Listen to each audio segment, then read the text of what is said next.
Shalom, all praises to Yahweh, Ba'asham, Yahweh Shai, Ba'asham, Harakah, Kadash, double honors unto the apostles and the elders of the great millstone who rule well, and Shalom to the hopeful elect.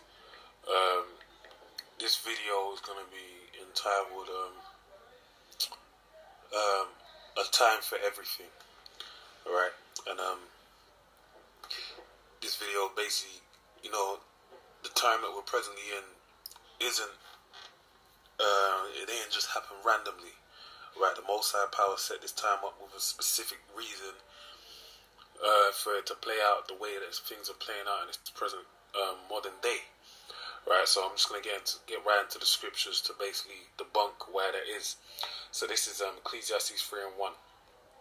To everything there's a season and a time to every purpose under the heaven. Yeah, so for example, it says the first thing, to everything there is a season. I think of seasons, I think of an almanac, which is a calendar. You have a farmer's almanac or agricultural almanac, which basically deals with the time for planting different seeds and different moons that will come around about. So if you know anything, you know that certain seeds have to be planted for certain times. That's why you get summer fruits. They're named after the season of summer, because that is a time when they're to be reaped, alright? And the same with things such as oranges and cranberries, things of that nature. They are reaped during the time of winter, okay, or heading into the time of winter. I'm not too sure 100%, but I just know those are key to those seasons, because that's appointed. The Most High made it in that fashion where everything is appointed to its season, a place for everything and everything in its place, and a time to every purpose under the heaven. So there's a time to every purpose under the heaven, right? So as it goes through, I'm just going to skip down to verse 8. So it says that we're going to harp on the last point, and a time to every purpose under the heaven. So verse 8, a time to love. So there's a time for love and a time to hate, and there's a time for hate. A time of war and a time of peace. Now presently we know we're not in a time of peace, because war is rife on this earth. And really, it tells you in the book of Sirach, it tells you, as is the king, so is his subjects, loosely paraphrasing. So the reason why we're in a time of war is because we have a man of war, right, of wicked war in rulership over this earth, okay? So, what time are we in? We're told to measure the time diligently in 2 Esdras 9:1. So, measuring the time, we work out that we're in the time of Job 9:24, okay? Which I'm going to read. Job 9:24, and it reads, the earth is given into the hand of the wicked, right? So the earth, we know, is given into the hand of the wicked, because all we have to do is look around at all the things that are going on, and there's wickedness to the maximum, alright? And it tells you in Malachi, the 1st chapter and the 4th verse, that basically Esau is a border of wickedness. So if we're in a time of wickedness, if the earth is given into the hand of the wicked, and Esau is known as a border of wickedness, who are then the wicked? Esau, alright? And Esau, we know through the scriptures, is known as, today, Esau Edom calls himself the so-called white man, okay? But truly, he's a red Hebrew Edomite, the Edomite the Bible speaks of, okay? That is the true identity of the so-called white man. So it says, and he covereth the faces of the judges thereof. The judges are the children of Israel, okay? They're set up to judge the earth, and their faces have been covered by way of iconoclasm, alright? So basically, his lying and his wicked behavior basically is the reason why the judges are not known.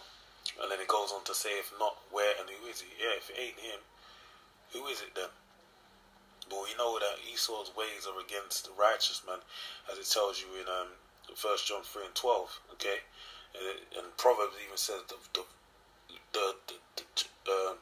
ways of the unjust is an abomination to the just, and vice versa for the wicked man. So the Lord's made everything in pairs. You know, evil is set against good, or good is set against evil, and that's the time we're in. All right, where it's coming to a head. All right, where things have to play out now. The threshold of wickedness upon earth has been met as to where the judgment needs to be rolled out. All right, and that's why we're in this time. Remember, this man Esau took the word in his mouth when it had no place for him, because he's wicked. All right, there's no way this man in any way is about righteousness. All right, he took the word upon himself, but guess what? He can't even bear it because the spirit that is in him is not upright in him. Okay, he just can't. He couldn't be righteous, and that's why it tells you in Isaiah as well. In the land of the right and the upright will he deal unjustly, because it's not in his system. All right, so bringing it home to the point, the reason why we're here is for this scripture, this key precept here. Is Proverbs 16:4. The Lord hath made all things for himself, yea, even a wicked for the day of evil. So Esau Edom was made for one specific reason and one reason only. Alright? He was made for the day of evil. That's why after the judgment is served via the RFID chip, the hopes of bringing the New World Order into effect, and then World War III breaking out, and the Lord coming in the midst of everything to save the children of Israel and destroy the wicked out of their power seat. They're going to go into slavery for 1,000 years, and all their weaponry is going to be destroyed. Why? Because that sword they were given was a blessing set for this time period, okay? And it's going to be taken away from him because it was only made for that one time period. That's why it says the Lord made all things for himself, yea, even the wicked for the day of evil. And that's why it's the first scripture I read, Ecclesiastes 3:1, it says a time for everything, basically, a time for every season, a time for everything, because the Lord made all things for himself. So he's going to go into slavery, and guess what? After 1,000 years, there's no need for him to be here because he served his purpose, and that's why he's going to be destroyed after 1,000 years. His name's going to cease to exist on earth.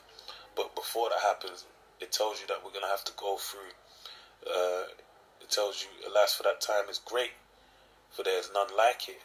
For it is even a time of Jacob's trouble, which is basically talking about Esau bringing about all his New World Order, man. But then once that plays out, what's going to be fulfilled is 2 Ezra 6:9.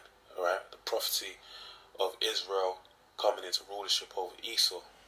So with that, man, I pray you're edified. Shalom.